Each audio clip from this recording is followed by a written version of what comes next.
So, okay. So this call is super duper important for me, as being one of the, patient of ulcerative colitis myself, and looking into a possible solution for almost more than a decade now. And currently I'm going through again the same process. Like, it was under remission, and now I'm getting those flare ups again and all these kind of situation coming up. So I again started looking for some solutions on YouTube, and I remember I saw your video, I think almost 2 or 3 years back. And I actually came to know about you from the Founders Magazine, where you had a productive course on it. So I related to you very well, that you are in my industry, like we are from the same industry. And you had the Crohn's problem, which is similar to ulcerative colitis, and you figured that thing out, like how to actually get out of it, or actually manage it well. So that's the reason I am doing this call with you. So can you please tell me a little bit, like a background on like how it actually started with you, a little bit of background on that part? In terms of how I got my diagnosis? Yeah, exactly. How it's actually started, when you came to know about that. So I was officially diagnosed when I was 23. I had been working just a very stressful lifestyle. I've been very unhealthy with what I was eating. And in retrospect, I think I've been having symptoms since I was about 14, but it had never been identified before that. So when I was 23, it was just one night I had this just really, really terrible stomach pain, went to the hospital, and they didn't really know what it was. And they suggested I go see a GI doctor, which I did. And that initial doctor I think he did a colonoscopy, and then he left me a voicemail letting me know that I had Crohn's disease. So I ended up going with another doctor to get a second opinion and began treatment shortly thereafter. Got it. You said that it actually started back in 14, but you were not actually aware about it when you were 14 years old. So like, No. Was it something you actually discovered once you actually got a confirmation that you had a, Crohn's problem? So while like thinking about it, you have some moments of the past, which is like resonating with you that time. Like, okay, I had some issues. Excuse me. Yeah, I didn't even know what Crohn's was when I got diagnosed. And basically, I think from the age of 14, what was happening was like once or twice a year, I would just get these really bad stomach cramps that would last a few hours. But it was so infrequent that we just assumed it was, something I ate or something, whatever. So no, we never looked into it. Plus, part of it is, I think, testing. I'm not sure what some of it is because of, but over the years that I've been working with more and more people with Crohn's disease, it does seem to affect people younger and younger, or at least it gets identified younger and younger now. Typical age when I got diagnosed, the typical age to get diagnosed was between like 20 and 25. I was 23. Now we're seeing 12-year-olds, getting diagnosed with Crohn's. Yeah. Even I saw like a 5-year-old girl who was actually going through this, and it was like really shocking to see, like even such a young age is being affected with such a complicated problem, complicated issues, where people don't have actually real answers to it. What works, what do not work, right? Okay, so you also said that it was something related to your work, like stress. I think I have even seen your couple of videos where you did the same interview with the Crohn's management and everything. So I saw that you talked about stress, and I can resonate with it very, very well, because I remember when I got diagnosed with it, I was in my first year. Probably I was like 19 or 20. And it started with just going to the washroom a couple of times, and I was just ignoring it, that, okay, it's just a bad upset stomach, nothing about it. But slowly it getting worsen up, and it became like the body was like, that time I was like young, so body was able to handle it at least for a couple of months. But after that, it got really, really bad. So do you really like what you believe, like in terms of stress, like how much stress is the part of Crohn's or, ulcerative colitis or anything related to your gut? So, I mean, I think it's the majority of the problem, honestly. Mm-hmm. And part of that is because you can be very prescriptive about like supplements you should take or foods you should eat or avoid, but it's a lot harder to tell somebody like manage your stress. It's a lot more like nebulous and hard to define. And stress, we know that stress is an inflammatory agent. There's no question about that. So we need that base of good nutrition and good supplements. But given that, I still think that stress is the largest component of the illness. So was it like work-related stress or is something else? I mean, it was mostly work at that point, I'd say. I mean, I was in a lot of debt from a big real estate project that I had done. I was working myself to the bone physically and mentally. Mm-hmm. And there was just enormous amount of pressure and everything that was going on. And it was sort of and I wasn't eating well. I was smoking cigarettes. I was drinking. Like it wasn't a good, it was a bad cocktail. Yeah. Okay. And okay, so people really want to know like how you get rid of it or how you basically control it. What was your, thing which actually changed everything for you? So I think that the stress element is a huge part of it. And if I sort of like generalize that, I think that a sense of control is really important, right? And so one of the problems with Crohn's is that you feel very out of control, right? Because you're at war with your own body in many ways. Yeah. So, which is tough, right? It's like you always have your enemy with you, kind of like waiting to pounce in a way. Yeah. So the stress element, like that's where my whole sort of productivity system was kind of born out of. But in terms of the diet, the nutritional aspects, for me, so like I never went gluten-free. People always ask about that. I never went gluten-free. Mm-hmm. I think that the pescatarian diet, so like mostly vegetarian with fish, which is not what I do now, by the way. Now I kind of eat everything because I've healed. I think that's the healthiest diet that I've ever been on. And I don't think generally like people have enough fish at least in America. Uh-huh. And then supplement wise, there's a lot of really great anti-inflammatory supplements that I think are huge, not the least of which is curcumin, which is found in turmeric. Yeah. And fish oil. It's profound in India, actually. Turmeric is being used in almost every single dish. Well, and another really good Ayurvedic herb is ashwagandha, which is really an incredible adaptogen, right? That's great for helping to manage those cortisol levels.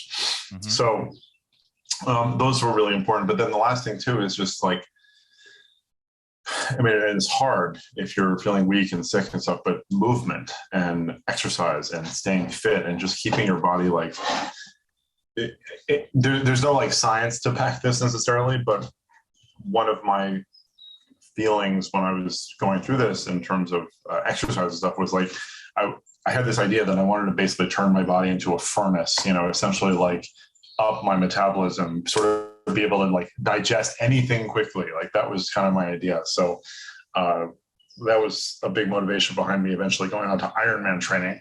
Was that because I was, I was going through like 8,000 calories a day. Yeah. So do you have a vivid, memory of like when you actually decided, okay, now it's enough. I'm just going to do something which is not I've been doing. I just want to go something unconventional. So tell us a little bit about that, because I think that is something which will actually bring up like the biggest, breakthrough who is actually going through this. Personally, me as well, I'm feeling better now because due to my medications and everything. But when actually things are not working at all, and what I mean, it's this mind which actually plays with you all the time, and you don't know what's right, what's wrong. So what was the like point, how you actually changed it, and what exactly was your diet when you actually, and how was your routine? So I think one thing you've said there too, which is really important for people to know about, is the medication. So I took a lot of medication for a long time, and I was able to get off it. There are a lot of people who want to avoid medication at all costs for whatever reasons they have, and I don't think that. So the problem with the medicines, and I would not have made it, I don't think, through this without the medication. So the medication was extremely important as a tool. The problem with medication for a lot of people is that they take it and they feel better and they don't make a change in their lifestyle or their routine or the way they're doing things. And eventually, you sort of like accommodate or acclimate. Yeah. So that's something really important. Like if you're faced with that opportunity, where you, not opportunity, but the choice of whether or not you should take medicine, most of the time, if it's severe enough, it's not going to be a situation where you're like, no, I'm going to try to beat this naturally. Like, no, you really probably should take the medication for a little while. Right. So, right. So you were taking your medication, and along with that, how was your diet during that time? So basically, I made this shift about 2 years after my diagnosis. I think it was about 25. So during that 2 years, I was taking my medication, but in retrospect, I was not eating particularly well. Partially, one of the things was that one of my doctors had mentioned that he felt one night I had like a flare up, and he identified the salad that I had eaten as part of the problem because it was hard to digest. Yeah. And I had this like freak out about it, where like I decided I couldn't eat greens anymore after that because they might get stuck. And so I wasn't having any greens in my diet at all. I was eating a lot of carbs and, things that were just like easy to make. And so maybe it wasn't as processed as it was before. Maybe it wasn't like fast food, but it was still not great. It was still not a very wholesome diet. And so when I was about 25, I was in the hospital one night with a flare up, and it was just a really rough night for whatever reason. And that was the time when I decided I wanted to make a shift. Mm-hmm. And I decided I was going to do everything different than I've been doing it. So I cut out like everything and started from a base of vegetarianism for, 6 months. Mm-hmm. And then I started to reintroduce the fish and the vegetarian stuff. Like I had gone so long without like avoiding greens, and now I was really eating these like hearty things like kale and collard greens, things like that. And it was really helping, and I was doing really well. But again, there's a psychological aspect to it, which is where I felt like I was sort of in control of what was happening. So what was you eating in your breakfast during that time, the first meal? I started making these like massive smoothies, basically, that were like, protein powders and supplements in the smoothies, and was it like whey protein or like plant-based protein? Collagen protein. Okay. Collagen protein. So fish collagen particularly was really marine collagen. Okay. Which was really, they were like, the smoothies were probably like 2,000 calories each. Like they were. You were eating some bananas as well, or some. Yeah, bananas, peanut butter, okay. And all those peanut things. Butter, that's interesting, because I think especially people going through this problem, they avoid all the nuts and all the, right? Because they have this perception that it can actually upset your stomach. So was it like? So the interesting thing about peanuts, so I let me correct that. I was probably having peanut butter, but also like almond butter, cashew butter, things like that. Peanuts specifically have something on them called aflatoxin, which has actually been associated with Crohn's disease. So regardless of whether it's smooth or chunky or whatever, peanuts themselves actually can harbor a bacteria or a mold, I think, that has been shown to have some link to Crohn's. So probably not the best thing in general for people to have peanut butter, but it's not been a problem for me. Almond butter and cashew butter, walnuts were big. Walnuts are a really good one. The biggest thing. So overall, the biggest thing is good fats. That was the key. I didn't have enough good fats in my diet. People, like, you nearly almost need to go overboard with good fats when you have an inflammatory condition. So avocados were also there, like Avocados, coconut oil, grass-fed butter. Mm-hmm. And what about your like lunch, and like, were you taking 3 meals a day, or were you taking just 2 meals a day during that time? I think I was taking 3 meals at that point. In retrospect, I didn't have a good understanding of intermittent fasting at the time. That's one thing I wish I did, because I think that I heard been about that in your game interview. changer. I heard about that. Like, you actually mentioned this part, I think in your Biohacker Summit or somewhere, where you said that if you were aware about the intermittent fasting, that would have really helped you during your huge. That would have massively accelerated my recovery. I personally felt that actually. Whenever I'm skipping my dinner, I'm just eating before 7 p.m. I feel really, really good in the morning, and I don't have any issues, honestly. And I feel light. I have no no symptoms at all most of the time. And whenever I go and eat something in the night, post 8, 7, or maybe late night snacks, I need to pay the price. So yeah, but yeah, fasting is something what I've seen is like, it really works. I think it gives time to the gut to heal. I think the intestine, it gives that. Yeah. Perfect. And okay, so you told about the stress is, I think, one of those major things which actually, because I think we all know gut is the second brain. This is what everyone says, like whatever you feel goes like to your stomach right away.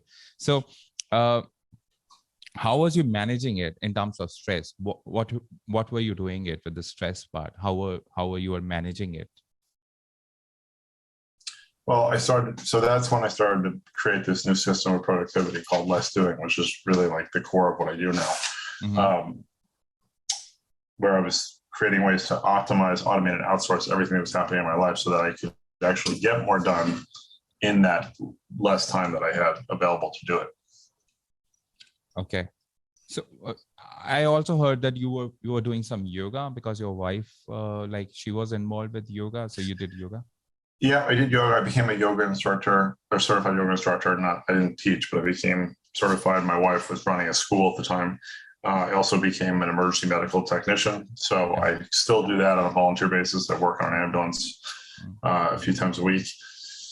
Just to again, it's like knowledge is power kind of a thing. Like I just wanted to understand more, know more.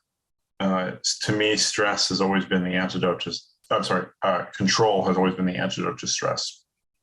And that was your motivating factor of creating the life what you have right now, about less doing and outsourcing a lot of stuff.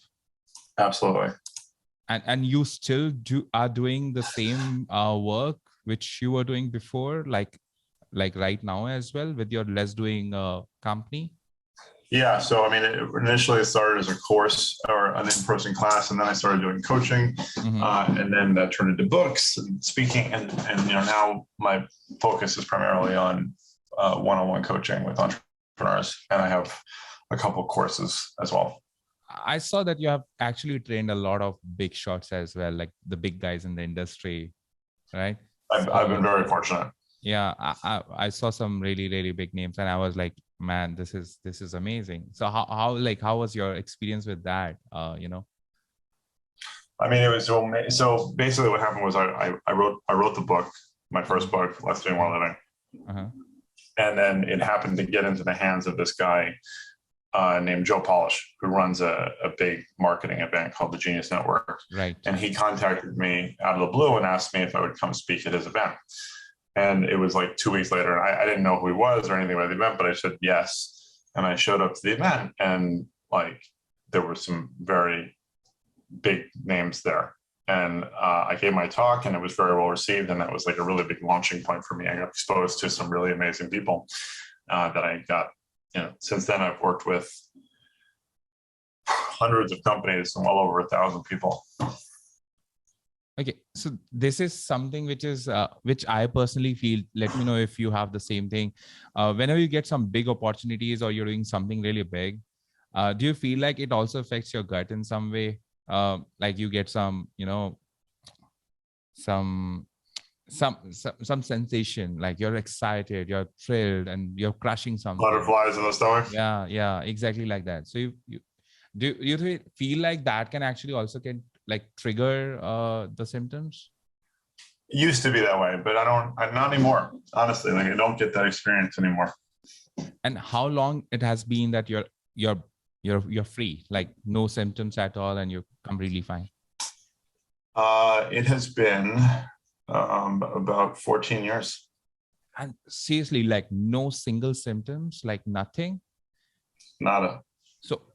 So you're still living the same lifestyle? Like, is it the lifestyle which actually proved to be like such a drastic, like, because I think so, because I mean, I think I eat well, but I don't eat like really clean. I mean, um, I have 4 small children. A lot of times, like I finish what they eat. Like but I'm just very active. I have a really strong control over my time, and I don't stress. I mean, I'm not going to say like I never get stressed, but it doesn't affect me. It doesn't ever go to my gut. The other thing is that working as an EMT puts you in these extremely, objectively stressful situations over and over and over, and it inoculates you to some extent against it. It just like, I saw in the last couple of weeks, I've seen 6 dead bodies. That doesn't bother me anymore. Yeah, I understand. I actually saw your interview with one of the guys where you actually told about this, like you have actually like kind of the satisfaction or something contributing factor. This is why you're doing this, like but like 14 years is like really, it's very hard to imagine for someone who is going through this. Is it I'm trying to find out like the framework, like what to follow. If you have to give someone like an advice who is actually going through this, what kind of framework or what kind of tools would you say to use, or at least take reference from, so that they can manage it just the way you have done it? Well, so a big thing, one of the big things is tracking, right? So tracking your time and your resources and how you do things. And there are so many apps and free tools and stuff that allow us to do that now. Look, I know plenty of people who have been struggling with an inflammatory condition like Crohn's or colitis, and they don't track what they eat. True. And it's kind of like, well, how do you know that there's not some really big information there? Like, if you're not tracking it, right? We have all this information at our fingertips, but a lot of people just don't look at it. And then looking at your time, how much time are you spending on meetings and phone calls and email and whatnot? How much are you sleeping? You have to develop that sort of a sense of awareness of what's happening. And that's the basis of the framework. That's the optimized part of Optimize, Automate, Outsource, is identifying how you actually do what you do now. A lot of overwhelm comes from not knowing what's causing the overwhelm in your life. Got it. Because I think I saw it in your TED talk. Actually, it was a pinned comment from your side that now at least you know what needs to be done whenever you go through the problem again. You know how you can actually control your life, how you can take control of your life rather than Crohn's taking control of your life.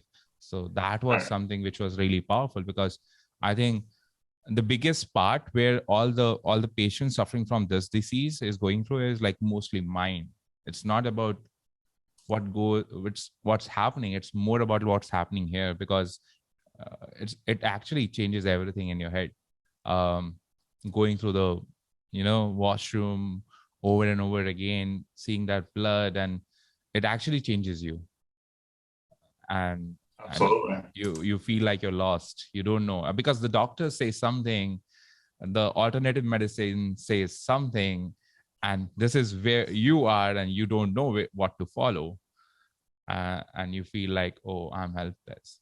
And then there are people right now, they talk about vegan diet. Sometimes they are talking about carnivore diet.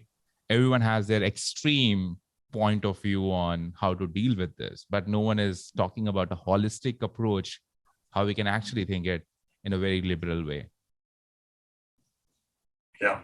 Yeah. But this is amazing. Thank you so much, Harry, because this is something which I really wanted to do for myself as well as for the people who are actually struggling through this and get a little bit idea about like what's this all about. I personally connected, honestly, I personally connected this problem, this disease with stress a lot rather than anything else, even about your diet. I actually connected this with all the people who I've talked to personally.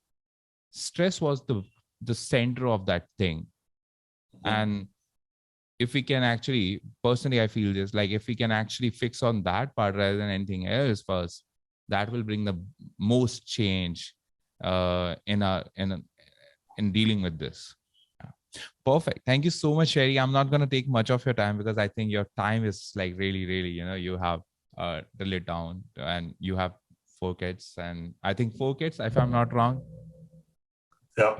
Perfect. I've been spying on you, so I'm really sorry about that. But yeah, the pleasure is with you. Yeah, but coming from the same industry, this is super, like whatever biohacker stuff or whatever you talk about, it's really fascinating for me. I always try to learn like what I can learn to systemize my life. But seeing you, and especially coming from the same issues in terms of health, I feel really empowered that okay, Ari has done it, so there's hope and there's light. I can actually do the same thing. Thank you for having me. Thank you so much. I will see you very, very soon, maybe next time with some another. Okay. Thank you so much. Thank you so much.